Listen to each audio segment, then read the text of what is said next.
compañeras, compañeros. Hace tiempo le debíamos a nuestro querido compañero esta reunión. Con Chicho estuvimos antes que se enfermara, pues se nos enfermó el hombre. Porque hay personas en la vida política que tienen una característica de ser queribles por todos.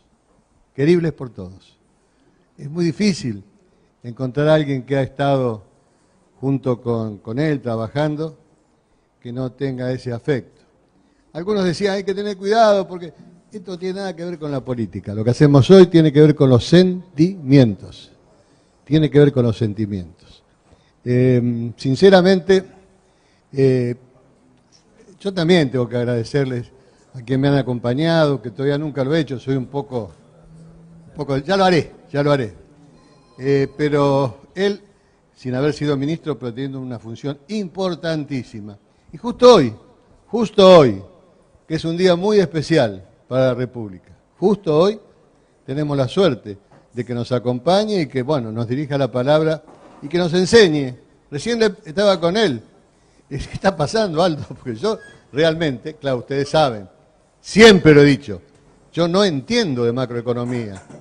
Es que no entiendo. Y les digo a los periodistas cuando me dicen, que no va a entender. Sí, señores, yo entiendo como un periodista normal. Si hay un periodista especializado, ya entiende más que yo. Entonces, qué mejor, qué suerte tenerte acá y ver que tengo unos problemas de salud, lo tengo a Ginés, que... Por las dudas. Lo tenemos a Ginés, acá tenemos de todo. Así que con cariño muy grande y muchas gracias por venir. Los dejo con nuestro compañero y amigo. Gracias.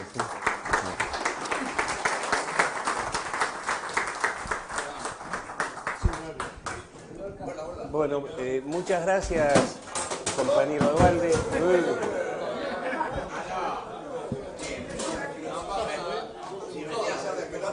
Se cayó el mercado.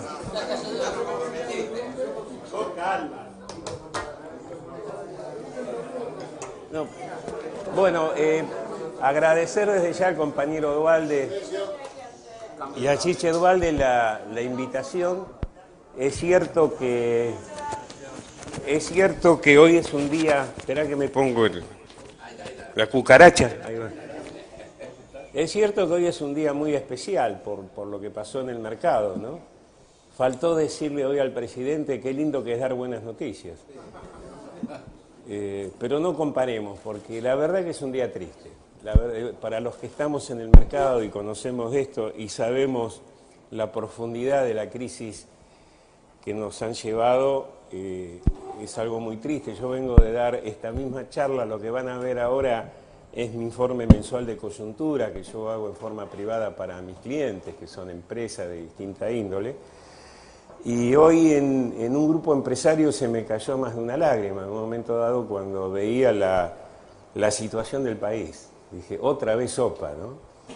Y pensar, lo veo acá al Vasco de Mendiguren. Bueno, Daniel Scioli, ¿te acordás cuando era secretario de Turismo y venía al Banco Central a ver cómo miércoles salíamos del Corralito?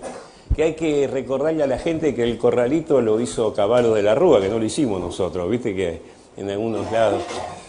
Y toda la lucha que dimos hasta nosotros, bueno, no los voy a nombrar todos porque en aquel momento era una situación muy, muy difícil, pero lo que nosotros habíamos impedido en ese momento no es solo que Argentina fuera una virtual guerra civil o destrucción, sino que había un grupo de economistas que querían dolarizar la economía con las tarifas en el cielo, las deudas bancarias en el cielo y los sueldos en el subterráneo. Y eso es lo que realmente evitamos, que no se dolarizara la Argentina. Y son los mismos personajes que ahora están en el gobierno, los mismos tipos. Entonces no esperemos otra cosa. Nada más que están demostrando un manejo técnico, económico, monetario de la situación de gente de amateurismo puro. Y se los digo porque la propia gente de la línea del Banco Central, el Ministerio de Hacienda, la gente de carrera, con la cual nosotros trabajamos mucho, respetándola, me llama prácticamente todos los días, desesperada, miren lo que están haciendo, hacen esto, lo otro. Claro, y uno no puede hacer más que a veces alguna declaración fuerte, porque si no después nos van a echar la culpa a nosotros otra vez. Pero la situación es muy complicada. Entonces, si les parece, vamos viendo el informe. El informe tiene 5 o 6 líneas, ver la situación fiscal, que hasta abril era la madre de todas las batallas. Ahora la madre de todas las batallas es el sector externo. Salen más dólares de lo que producimos. Hoy hablaba con varios cambistas, digo, ¿qué está pasando? 2:30 de la tarde. Y dice, mira, es muy simple, nadie vende y todos compran. Dice, y ahora viene el aluvión final. En ese momento el dólar estaba a 32.30, cerró a 35 arriba en suba, con alta demanda y sin nadie que venda. O sea, estamos en una situación límite. O sea, hoy el sector externo pasa a ser la madre de todas las batallas. Y mirá, Eduardo, que le avisamos. Me acuerdo con Roberto Labaña, apenas asumió Alfonso Pratgay, que lo fuimos a ver un día cuando él era ministro para que lo ayudáramos a aprobar la ley de buitres, que le decíamos, mirá que con lo que están haciendo en el central va a venir el problema del sector externo, el estrangulamiento histórico. Pero bueno, un día hablamos con Macri y dijo, yo gobierno solo, y mi sola presencia va a hacer que lluevan los dólares.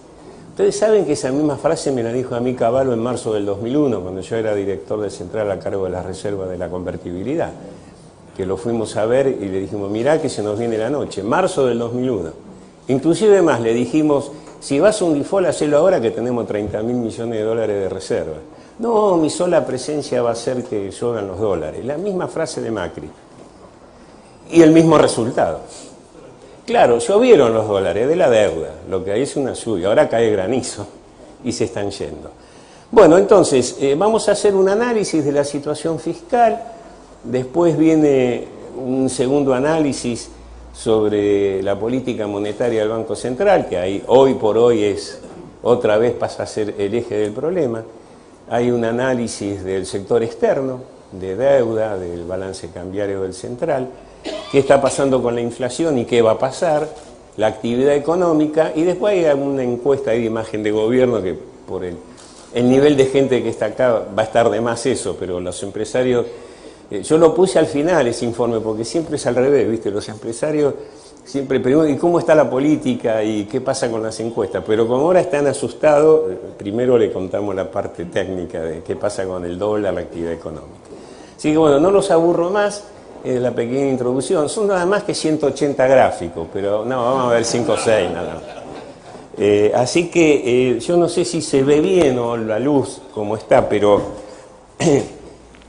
¿se ve mejor ahí? A ver. Bueno, la situación fiscal. Se puede, ¿no? Sí se puede. Sin tirarlo no se puede.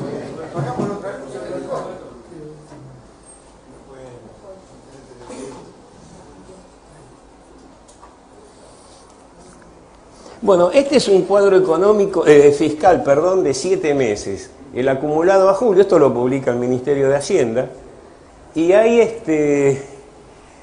una situación que el gobierno en el discurso hace sus trampas, ¿no?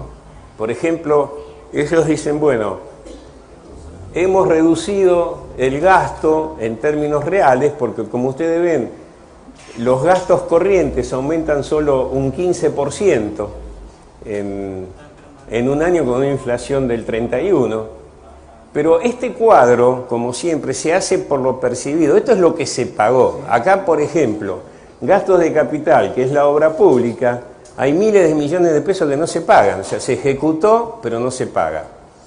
Entonces, no figura como gasto. Por eso cuando Duhovne dice, he bajado el déficit primario, está mintiendo, porque no está pagando, que no es lo mismo que bajar el gasto.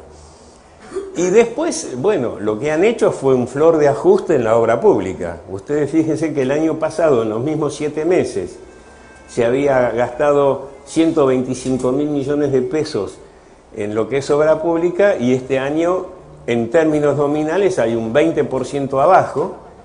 Con una inflación del 30%, quiere decir que ajustaron en un 50% la obra pública. Y eso se nota en las obras públicas paradas. Y acá está en cada rubro. ¿Qué fue lo que más pararon? La vivienda, las viviendas populares, 50% abajo. En términos nominales, en términos reales es un 100%.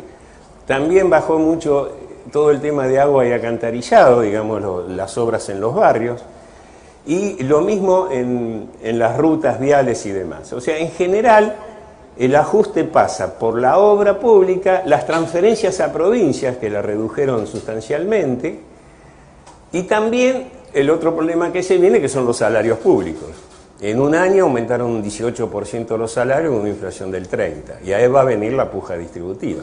O sea que no solo va a venir del lado de los sindicatos privados, sino también de los empleados públicos, que claramente es el ajuste.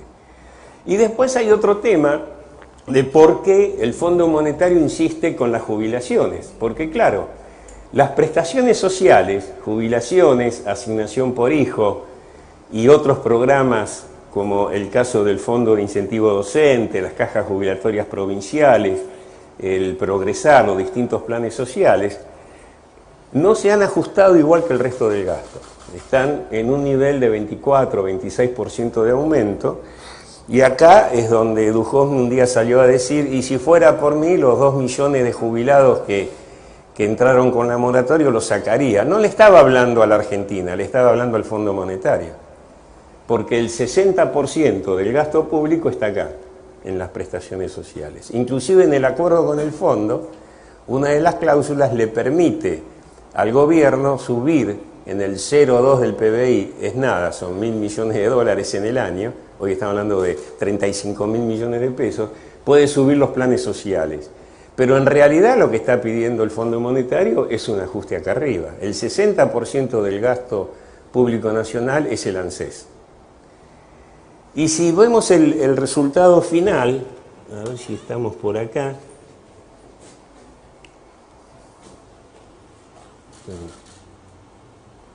Acá está. Lo que se ahorraron ajustando los subsidios, ajustando la obra pública básicamente, se fue a intereses. Ya todo lo que nos ahorramos en subsidios a las tarifas y en obra pública, todo, absolutamente todo, los intereses aumentan un 60%. Es por eso que a veces uno dice, bueno, la gente hace el esfuerzo. Esto es una transferencia de ingresos terrible. No solo la inflación es una gran transferencia de ingresos, porque la inflación, ¿quién gana? El que pone el precio y pierde el que gana un sueldo fijo. Eso es otra transferencia de ingresos terrible. Pero acá hay otra transferencia, que es al sector financiero. Mientras hacemos todos los esfuerzos para pagar tarifas impagables, que no haya obra pública, que no arreglen las escuelas, bueno, lo que pasa en los hospitales, ¿a dónde va a parar? Al sector financiero. Y esto cada vez se va agravando más, porque hoy el 70% de la deuda vuelve a ser en dólares. Y cada devaluación son más pesos que se van a necesitar. El número no cierra por ningún lado. Desde lo fiscal, si bien el gobierno vende que está logrando los objetivos, yo he hablado con un técnico del Fondo Monetario que fue colaborador nuestro en el 2012 en el Banco Central, que ahora es el representante ante el fondo, y él me dijo un día, dice, Duhovne se cree que uno no sabe nada. O sea, cuando Duhovne habla y miente, los del fondo también saben que están mintiendo. O sea, hacen estos dibujos.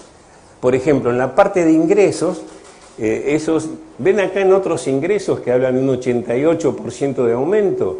Estos saben que son rentas de intereses. Cuando el gobierno se endeuda, pone la plata en el Banco Nación y recibe intereses. Y lo pone como ingreso. Ahora, el egreso de intereses acá todavía no está, porque el préstamo fue a 2 años y vence todo a 2 años. Como esto es por lo percibido, devengan el ingreso porque el Nación te lo acredita en cuenta, pero no contabilizan el egreso, la deuda. Entonces te da un cuadro económico mucho más favorable. Si vos depuntás todo esto, hoy estamos en un déficit fiscal superior al 6% del PBI. ¿Cuál es el problema? El 3% va a ser primario, pero va a haber un 3% financiero.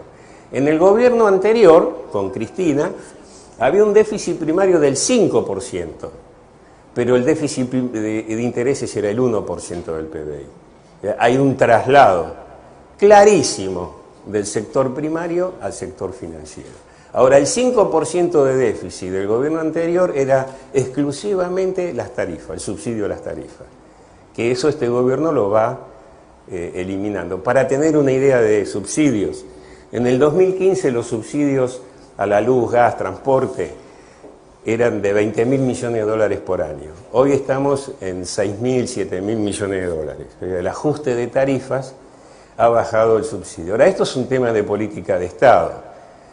Si quieren enterarse, por ahí muchos lo saben, pero si googlean Fondo Monetario, subsidios a la energía y transporte país por país, el país obviamente que más subsidio da a la energía es China, 200.000 millones de dólares. Estados Unidos, 180.000 millones de dólares. Son economías más grandes que la nuestra. Ahora vamos a una economía más chica, Chile. ¿Con cuánto subsidia la energía Chile? 9.000 millones de dólares por año. Nosotros ya estamos en 6.000. Ojo que Chile es 3 veces más chico que nosotros. Brasil subsidia con 80.000 millones de dólares. No hay ningún país en el mundo que no subsidie la energía. Y nosotros queremos ir a subsidio cero. ¿Esto quién lo va a sentir? La industria y los residenciales. Y la industria, las pequeñas, acá que lo veo al Vasco siempre lo discutimos. La gran industria no va a tener problema con la energía, porque el costo en relación a su volumen no es tan alto, pero en las pymes, en el pequeño comercio, en las viviendas, es un costo impagable. Tenemos que definir, creo yo, como una de las propuestas políticas de Estado es qué nivel de subsidio le vamos a dar a la energía. Sin subsidio ningún país crece. No nos compremos el discurso de los liberales, que no tiene que haber subsidio. Subsidio tiene que haber, fundamentalmente a la industria, al comercio, pequeño y mediano, y a los residenciales. Ayer una hija mía estaba dada vuelta porque le había llegado la luz de 9.000 pesos y gana 30.000. O sea, es imposible que esta gente pueda bancar este nivel de tarifa. Ahora, vale una discusión. Y después vemos cómo los balances de Edenor, de Sur, de los Mirlin, barra otras cosas, dan utilidades de miles de millones de dólares. Bueno, ¿estamos en condiciones como sociedad de soportar esto? De los balances surgen que algo hay que hacer.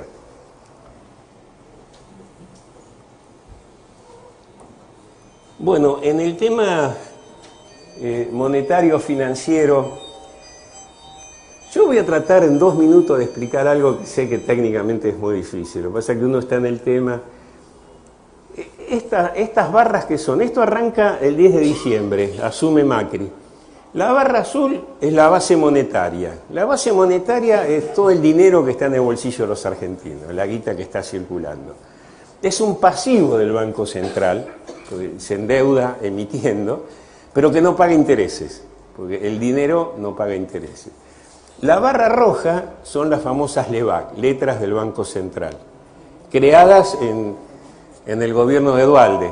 Yo no tengo nada que ver, así estaba en el Banco Central. Las letras del Banco Central se crearon en febrero del 2002. Yo me acuerdo que en ese momento el presidente era Mario, yo era el vicepresidente, Mario Blecher, y estábamos reunidos y te acordás, era todo verde, la gente veía el verde, veía todo verde, el dólar, era todo, era 2 colores, el rojo que era la sangre nuestra y el verde del dólar. Entonces, siempre nosotros con Mario Blecher teníamos como un doble rol. Él, como había sido funcionario del Fondo Monetario, era más un rol de la relación externa, y yo, como conocía a las bandas de los banqueros locales, que te había que, Eduardo, bancársela a los muchachos banqueros, yo iba al frente con el casco puesto, los asustaba, peronista lanucense, los tipos dicen, este capaz que me mata, y apretábamos los banqueros. Y así lográbamos resultados. Y cumplíamos ese rol. Entonces un día estábamos reunidos con todo el equipo del Banco Central, y digo, decime, Mario, ¿cómo hacemos para que la gente deje de ir al dólar? Y me acuerdo que dijo, cuando él, viste que habla medio sesiado, dice, cuando la codicia supere al temor. Claro, la codicia es la tasa de interés. Entonces inventamos letras del Banco Central, que en realidad lo inventamos para darle un precio al peso. Para que tengan una idea, la primera colocación del EVAC en febrero del 2002, colocamos a 7 días al 130% anual, amenazando a 3 bancos que si no suscribían le cerrábamos el banco. Vamos a hablar claro, porque total ya pasó, está prescripto, dice, ¿no? A los 10 años. Y esos tres bancos, uno era el Banco Provincia, obviamente, el otro era el Banco Nación y el tercero el Banco de la Bolsa, era semipúblico el último, ¿no? Pero fue y a 7 días, cuando terminamos nuestra gestión, colocábamos LEVAC a 3 años al 9% anual.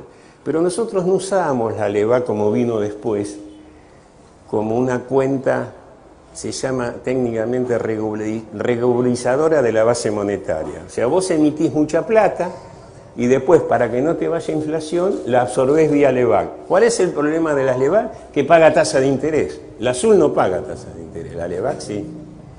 Cuando nosotros nos retiramos del gobierno, que después vino Néstor, teníamos $1.000 millones, eran 3.000 millones de pesos, a 3 años al 9 anual de LEVAC, y no la usábamos como cuenta regularizadora de la base monetaria. Después vino una etapa distinta y cuando Cristina se retiró teníamos $25.000 millones de LEVAC y 2 veces y media la base monetaria. Viene Macri, ¿y qué pasa con esto? Cuando la curva roja supera al azul, estamos en el umbral de una devaluación. ¿Por qué? Porque el Banco Central pierde su patrimonio, porque esto pagaba tasas de interés del 50 anual y o vas a una hiperinflación o devaluás, o ambas cosas a la vez. ¿Qué hizo el gobierno? En diciembre, cuando ya las LEVAC superaba ampliamente a la base monetaria, se hace el famoso anuncio de la devaluación. ¿Se acuerdan del 28 de diciembre cuando... Yo inclusive ahí escribí un artículo en Clarín que se titulaba "El Central rifa su prestigio pero salva su balance", porque el patrimonio del Central ya daba pérdida. ¿Por qué? Porque la tasa de interés de las LEVAC era insostenible. Y siguió siendo insostenible a pesar de todo y llega abril, segunda crisis. Entonces, esto era anunciado. Los que estamos en este tema sabíamos que era inevitable. ¿Qué hizo el gobierno? Pura fantasía. Anunció, ¿vieron cuando que decían vamos a eliminar las LEVAC? Llegaron a ser $65.000 millones el stock de LEVAC hace 2 meses. 65.000, el 15% del PBI, pagando el 50 anual de tasa. Nosotros habíamos dejado 2.000 millones, y Cristina 25.000, digamos, para tener una idea del fracaso de esto. Y era inevitable lo que se venía. El mercado lo lee y le apuesta en contra del Central. Y el Central empieza a cometer errores. Dice, bueno, vamos a eliminar las LEVAC con el crédito del Fondo Monetario. El Fondo Monetario dice, yo no te voy a dar un crédito para fugar capitales. Porque, ¿qué pasa? El que tiene las LEVAC, más que nada, eran los del pedal financiero. Cobraban las LEVAC, con esos pesos compran dólares y lo fugan. Y si hay algo que el Fondo Monetario no permite, es financiar la fuga de capitales. Miren, yo les cuento una anécdota ahí. Y no lo quiero salvar a caballo porque tengo grandes diferencias, pero algo sabía de esto. Yo me acuerdo en esa charla de marzo del 2001, insisto, yo era un director del Banco Central, pero administraba las reservas de la convertibilidad. Bueno, discutimos el tema, nosotros ya le decíamos, mirá que esto va para, como diría el compañero Duvalde, para el orto va esto. Y la cuestión es que él decía, no, vas a ver que los yanquis, ando yo, nos prestan, más loco que una cabra, bueno. Pero en un momento dado, yo digo, vos sabés que estoy haciendo una operación con los japoneses, en yuanes, con una garantía del Banco Mundial, que eran $800 millones, que al final lo hicimos, a pesar que Cavallo no quería hacerlo, y a los 3 meses lo defaulteamos. Todavía me están buscando los japoneses. Pero me dijo algo muy importante, dice, no te endeudes más. Digo, bueno, escúchame, si no me endeudo, no tengo reserva. Dice, ¿sabes lo que pasa? Los pibes del mercado nos tomaron el tiempo y toda la deuda la están usando para fugar capitales. Dice, porque si no hay deuda, no hay fuga. Entonces nosotros hoy estamos en esa hipótesis. Y encima ponemos al enemigo adentro. Yo digo, hoy el Banco Central está atendido por sus propios dueños. El señor Caputo y el señor Cañonero son los apoderados y dueños de 2 fondos de inversión buitres, Trumpeter y Rothblake, que son los que están operando en los capitales golondrinas. Y ellos son los que se encargan de satisfacer las necesidades de ellos mismos. Discúlpenme que yo hable en estos términos, pero son lo que son. No esperen otro resultado de lo que está pasando hoy en la Argentina. Hay una fuerte fuga de capitales, salen más dólares de los que entran, y hoy las reservas netas del Banco Central dan negativas. Yo recuerdo en el 2002 que mis colaboradores de la línea del Banco Central me decían el doctor Chinchón, porque me decían, ¿cuánto tiene de reserva? Yo lo decía en privado, no lo decía en los medios, ni se lo decíamos al presidente para que no se asustara. Teníamos menos 10.000 millones de dólares. Yo digo, tengo menos 10. ¿Por qué? Porque, ¿te acordás, Vasco? Teníamos 5.000 palos verdes en Basilea depositado en reserva. Pero el Fondo Monetario nos había debitado 15.000 palos verdes, que no nos querían renovar, que hablábamos con Eduardo, bueno, en aquella época todavía estaba Arnemes y íbamos al fondo, bueno, que inclusive dicen, no, pero el gobierno de Duhalde pidió un préstamo, negoció con el fondo. Nosotros no pedimos préstamo, nosotros pedimos renovar lo que me habían debitado en la cuenta.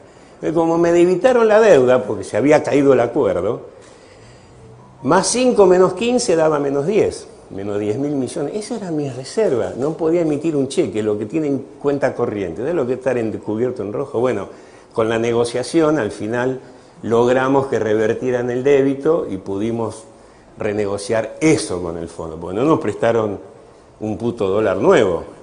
Nosotros hicimos toda la salida de la convertibilidad sin ningún crédito del Fondo Monetario, al contrario, le íbamos cancelando los intereses. Entonces, hoy pasa lo mismo. Hay 55.000 millones de dólares de reservas en el Banco Central, brutas. Descontale los 15 del fondo, son 40. Descontale 12.000 de los chinos, porque hay un pase chino ahí que se contabiliza como reserva, pero los dólares no están. Ya estamos en 28. 5.000 lo mismo del Banco de Basilea, que nos presta plata con garantía de las propias reservas, y después están los encajes de todos nosotros, el que tiene algún dólar en una caja de ahorro, eso está encajado en el Banco Central y forma parte de las reservas. Entonces, en cualquier momento va a haber novedades ahí. ¿Saben cuánto da hoy las reservas netas del Banco Central? Chinchón, menos 10. Y ese es el problema que hay hoy en la Argentina. Entonces, Macri hoy comete un error garrafal. El que le asesoró que diga el discurso de hoy, yo lo cuelgo de la pirámide de Plaza de Mayo, porque vos no podés decir, voy a pedir más el anticipo del dinero al Fondo Monetario, cuando hace 10 días dijiste que no ibas a recurrir más al fondo, porque era contingente, que estaba todo tranquilo, que estaba todo bajo control, y ahora tenés que ir a pedir, por favor, que te anticipen, cuando no estás cumpliendo con las 3 metas que te puso el fondo. Primero, el déficit fiscal. No lo van a cumplir. Segundo, el tema de la inflación. En el memorándum se pone una inflación máxima del 32% para este año. Y está arriba del 38% ya. Y va para más. Y el tercer tema, las reservas netas. ¿Qué dice el memorándum? No podés bajar las reservas netas al 20 de junio. Resulta que ahora dan menos 10.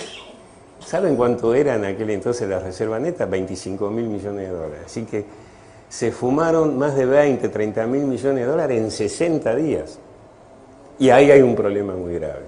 Entonces estamos en una situación muy complicada. ¿A qué viene todo esto? Bueno, que ahora el central, el gobierno dice, he bajado las LEVAC. Bueno, pero resulta que, total, las letras de la tesorería, ya son 17.000 millones de dólares. ¿Qué es? Yo quiero explicar rápidamente si puedo. Esta es deuda pública.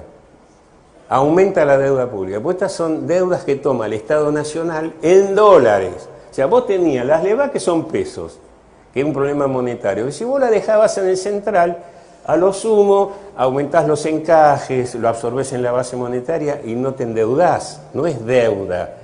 Es compensación monetaria. Yo no sé si soy claro en esto, yo sé que es difícil. Pero ahora tenemos 17.000 millones de dólares más de deuda pública, porque el Tesoro dice, no te hagas problema, yo tomo letras del Tesoro en dólares y le devuelvo los dólares a los tenedores de las LEVAC. O sea, transforma una deuda que era monetaria en pesos en una deuda pública en dólares. La verdad que peor imposible. Y esto es lo que está pasando hoy también. Esto el mercado lo sabe, lo lee, y encima el otro sale a decir, Macri, que va a usar la plata del fondo para seguir haciendo esto. Te van a decir que no afuera y también te va a decir que no el mercado. Y hoy el mercado le dijo, no, flaco, hasta acá llegué. se terminó la historia. Es muy grave lo que está pasando, la verdad es muy grave. Bueno, no sé si fui claro en esto, pero estos son los problemas de política monetaria que llevaron a esta situación.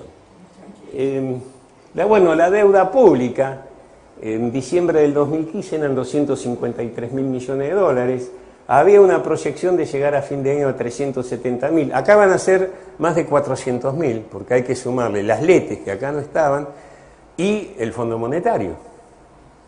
Entonces, la deuda que vamos a tener ya a fin de año va a estar en el 40% del PBI, tomando solo organismos internacionales y los privados. La agencia pública es el ANSES y el Banco Central, que no se toma como deuda porque se supone que el ANSES y el Banco Central no me va a pedir la quiebra. Entonces tomemos esto, miren, esta deuda, el gobierno de Cristina le dejó un 25% del PBI, hoy ya está arriba del 40%, lo que es BID, Banco Mundial, Fondo Monetario, más letes, más los bonos del sector privado. Estamos en problemas. Boston estamos en problemas. Por eso no nos presta más. Mire, en diciembre del 2001 la deuda pública total era 40% del PBI y nos declararon el default. Bueno, ya estamos en el 40% del PBI, sin contar ANSES y Banco Central, que en el 2001 no había, porque el ANSES era privado, eran las AFJP, y el Banco Central no le prestaba la convertibilidad. Eso es algo nuevo que se empezó a crear a partir del 2002-2003, pero si sacamos el efecto ese, hoy el nivel de deuda pública ya está cercano al 40%, que es el mismo porcentaje que teníamos en diciembre del 2001. Y yo sé lo que dicen en el exterior. Yo el martes estoy viajando a Madrid por un tema y te dicen, bueno, ya llegaron al tope. ¿Viste cuando vos en el banco te dice, te presto hasta el 25% de la cuota de tu salario? Bueno, acá te dice, te voy a prestar hasta el 40% de tu PBI. Ya lo usaron. Y venían del 25%, no, y menos también. Bueno, el otro tema es el tema de la inflación. ¿Qué está pasando con la inflación en la Argentina? Hasta julio tenemos los datos reales. Llevamos acumulado un 20% de inflación. En agosto se prevé un 4%, mañana cierra, pero las estimaciones son un 4% de inflación. Ya estamos arriba del 24-25%. ¿Por qué este dato es importante? Porque la mayoría de los acuerdos paritarios se hicieron entre el 20 y el 24 con cláusula gatillo. Ya hoy o ayer la bancaria disparó un 8% de ajuste porque tenían la cláusula gatillo, pero hay algunos sindicatos que habían cerrado sin cláusula gatillo y se le agotó ese aumento en julio-agosto y todavía te queda de acá a fin de año. ¿Qué va a pasar? Bueno, está previsto un 3% en septiembre, 2,5, 2,2 octubre-noviembre, siendo optimistas, ¿no? 3% en diciembre estacional, 38% de inflación para todo el año. Y esto tiene una correlación directa con el valor del dólar. Si la inflación este año termina en 38%, el valor del dólar a fin de año es de 38 pesos. Si es el 40, es 40 pesos. Y si es el 45, 45. Porque se están retroalimentando. Aumenta la inflación, aumenta el dólar, aumenta la inflación. Es un círculo vicioso. La única manera es sentarse en una mesa, hacer un acuerdo de precios y salarios, fijar política de Estado, fomentar las exportaciones, fomentar el turismo, proteger a la industria nacional. Ahora cuando veamos balanza comercial van a ver el desastre que están haciendo. El mundo se está cerrando. Desde Trump, ¿qué pasó? Se cerró la guerra comercial y nosotros nos abrimos. Ese fue un error del gobierno de Macri. Otra cosa, nos abrimos no solo comercialmente, financieramente. Todas las normas de control de capitales que rigen en cualquier país del mundo, estos chicos lo sacaron. Hoy vos en Argentina entrás y salís cuando quieras con el dólar. Ahora están saliendo más de lo que entran. Y ese es el problema que estás teniendo. Bueno, estos son los distintos niveles. Bueno, el sector externo, que hoy es la madre de todas las batallas. Bueno, ustedes no lo van a ver, se los explico yo. En 7 meses del 2018 llevamos un déficit de la balanza comercial cercano a los 6.000 millones de dólares. El año pasado era 3.000. O sea, hemos duplicado el déficit de la balanza comercial. Más importaciones que exportaciones. Todos decían, no, en julio va a estar mejor porque la devaluación y la recesión va a hacer que baje el déficit. Bueno, subió a 800 millones de dólares en un solo mes, julio. ¿Saben por qué subió? Porque aumentó el precio de la energía que importamos. Entonces, lo que te ahorrás por un lado, lo estás pagando por el otro. No le encuentran la vuelta, como dice el tango, desencuentro. Y en todo este fracaso de vivir, ni el tiro de final te va a salir, porque no le está saliendo nada. Bueno, y así seguimos. La balanza comercial va a ser deficitaria este año en cerca de los 10.000 millones de dólares. Acá tienen muy claramente, desde el 2008 hasta el 2018, esta curva es el déficit o superávit. Fíjense, en el 2009 teníamos un superávit de 11.000 millones de dólares.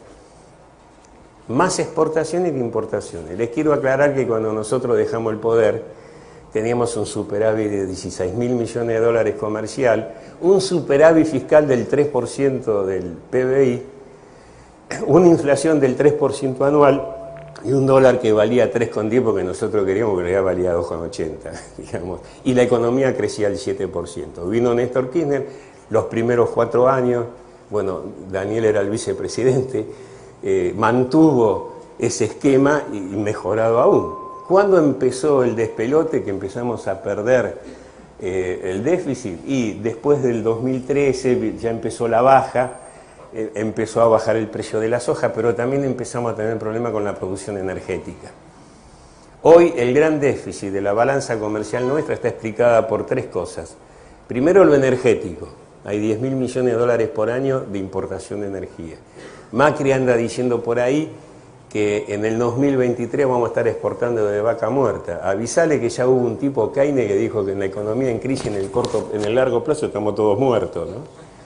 O sea, por supuesto que vaca muerta es importante, pero no te resuelve los problemas de corto plazo.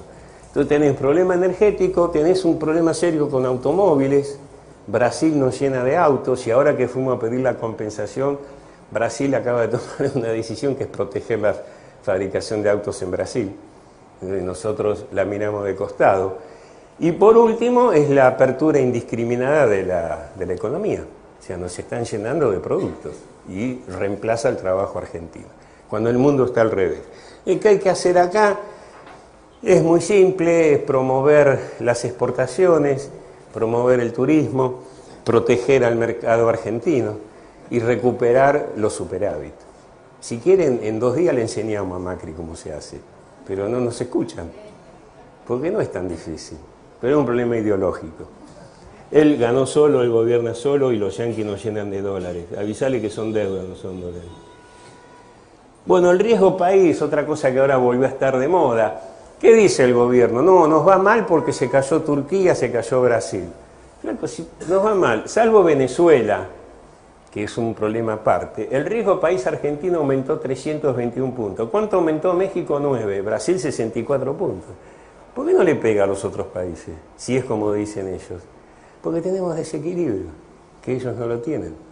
Nosotros tenemos en un mes la inflación que otros países latinoamericanos tienen en un año. O sea, el 4% de inflación de este mes de agosto, los otros países lo tienen en un año, y Estados Unidos en 3 años, y Europa también.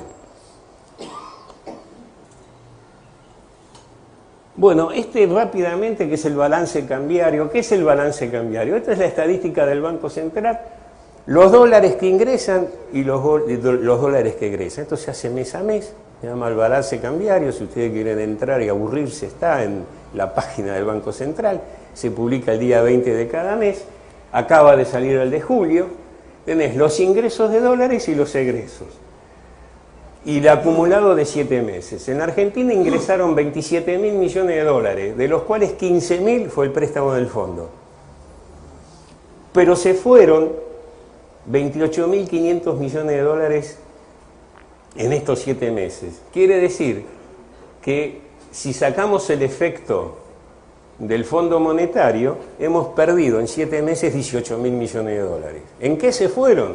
Se fueron Inversión extranjera directa portfolio, los capitales golondrina, que antes eran ingresos, ahora se están yendo de a 1000 palos verdes por mes, se van. Y esto es parte de la corrida, de los que son de corto plazo. Por eso nosotros con la Baña decíamos, ponerle un mínimo, el modelo chileno, a no menos de un año. Yo no puedo entrar capitales a 7 días, porque festejás cuando entran, y cuando se van, Vasco, ¿qué pasa?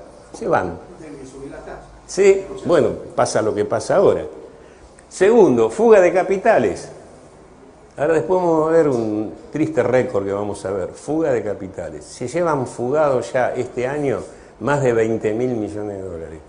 ¿Qué es la fuga de capitales? Los dólares que se van del país. Se van. ¿A dónde se van? O al exterior o al colchón. Se van del sistema. Se van del sistema bancario, del sistema formal de la Argentina. Viejo problema argentino. Y el otro tema son los servicios, el turismo. Dice, no, ahora vas a ver que se devaluó. 750 millones de dólares se fueron en julio de turismo. Llevamos acumulados 7.000 millones de dólares de déficit en turismo. Esto es un tema, y Daniel de esto sabe más que yo, si nosotros promocionamos el turismo con un dólar competitivo y haciendo bien las cosas, esto hay que darlo vuelta. Nosotros no podemos financiar 1000 palos verdes por mes de turismo. ¿De dónde lo vamos a sacar? Debe tener 10.000 palos verdes por año de déficit comercial, 20.000 millones de dólares de fuga de capitales, 10.000 de turismo, 15.000 de pago de intereses, son 55.000 millones de dólares. ¿De dónde lo sacamos? Endeudándonos. Mientras te prestan, estamos felices. El día que te digan no te presto más, viene lo que viene, es lo que está pasando. Yo no sé si soy claro, pero trato de explicar en dónde está el problema este. Bueno, este es lo que le quería mostrar yo, la triste estadística de la fuga de capitales. En el 2005, que fue, yo creo que el auge del modelo inaugurado en el 2002, ingresaron capitales por 1.200 millones de dólares netos, o sea, no hubo fuga. Veníamos de 3.800, 2.800, 3.000, 8.800. 2008, la crisis internacional más el campo, 23.000 millones de dólares de fuga. Mirá cómo se da vuelta el esquema del movimiento de capitales. En el 2011, 21.500. ¿Qué pasó acá? Nace el cepo. El gobierno de Cristina, creo que ya estaba Kicillof de ministro, ponen el cepo. Baja la fuga, en el 2013 hay ingreso de capitales, porque el cepo controlaba la fuga de capitales. 3.200, empieza la era Macri. En el 2016, que iban a llover los dólares, mi sola presencia, 10.000 millones de dólares de fuga. En el 2017, año ganaron las elecciones, la economía creció al 2,8%, se fugaron 22.000 millones de dólares. Recuerden que el gobierno dice, no entran los capitales porque tienen miedo a que vuelva el peronismo populista. Pero en el 2017 habían ganado las elecciones. ¿Por qué se fugaron 22.000 millones de dólares? Algo estaba... Y fíjense en este año, en 7 meses 20.000 millones de dólares de fuga. Esta estadística, ¿saben cuánto suma desde el 2003 al 2018? 152.000 millones de dólares que se fueron. ¿Y qué no están? No están. ¿Dónde están? Dios sabrá. Bueno, la evolución del Producto Bruto Interno. Esto está tomado como base el 2004, pero el problema que acá tenemos es que hoy la fuerte caída en junio del PBI, fíjense en lo que cae, esto es INDEC, nos retrotrae a situaciones parecidas al 2016-2015. Pero la cantidad de habitantes es mucho más. Si hacemos per cápita, no existimos. O sea, hay una caída fuertísima en nivel de actividad que esto encima se va a ir agravando. Porque esto viene de un primer trimestre que crecíamos, pero ya, según el propio INDEC, los últimos 3 meses de caída. ¿Qué es esto? Fíjense que enero, febrero, marzo veníamos creciendo a razón del 3% anual.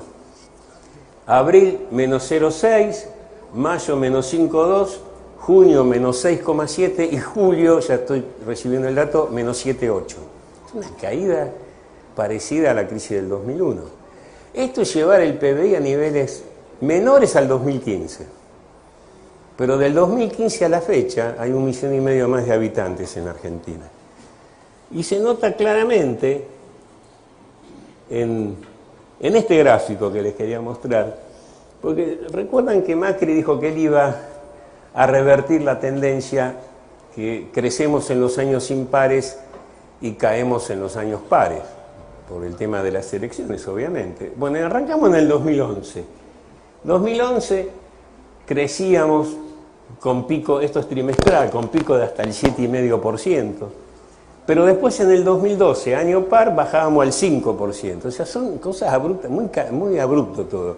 2013 volvíamos a subir, 2014 bajábamos, 2015 subíamos, en el 2016 bajó, el primer año de Macri, en el 2017 hay elecciones de Macri, subimos, en el 2018 bajamos. Ahora, fíjese la caída del 2018 de este trimestre, no tiene antecedente histórico. Una cosa es caer así y otra cosa es caer así. Este es el 7,5 de caída. La pregunta del millón es, en el 2019, voy a decir un empresario, ¿vamos a crecer? Mira, es probable que crezcamos porque vas a estar comparando con niveles muy bajos. Depende cómo se resuelva esta crisis. ¿Dónde podemos crecer en el 2019? Podemos crecer en el campo. Es cierto que hubo una sequía muy importante este año, parecida acá al 2012, acá nos pasó lo mismo.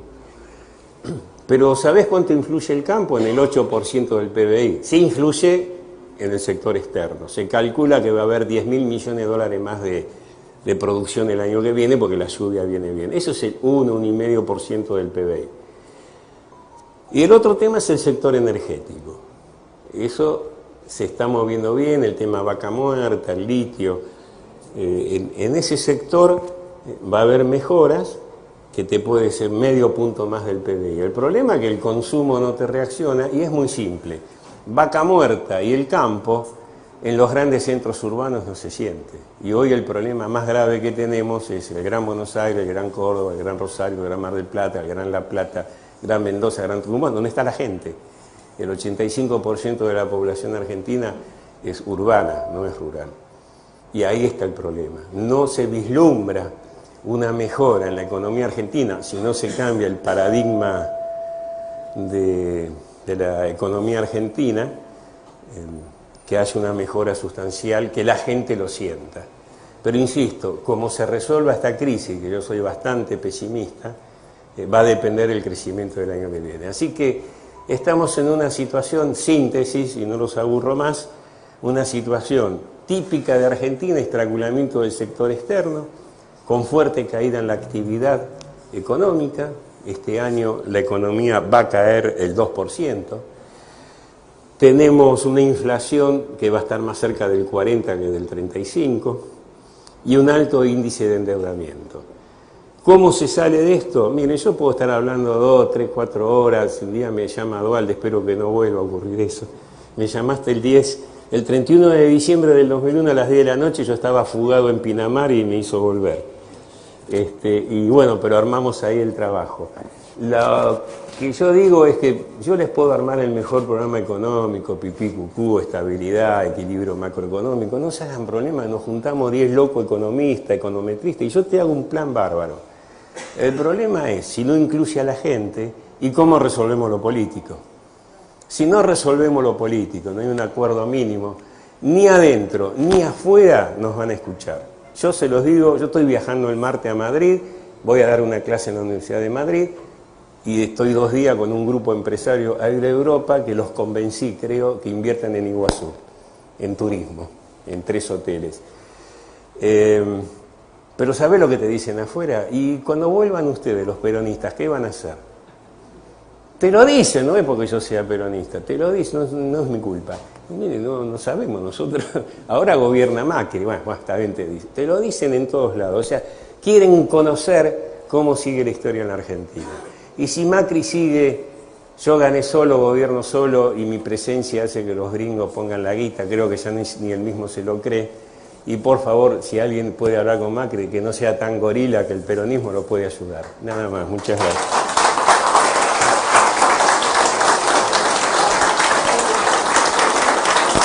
Bueno.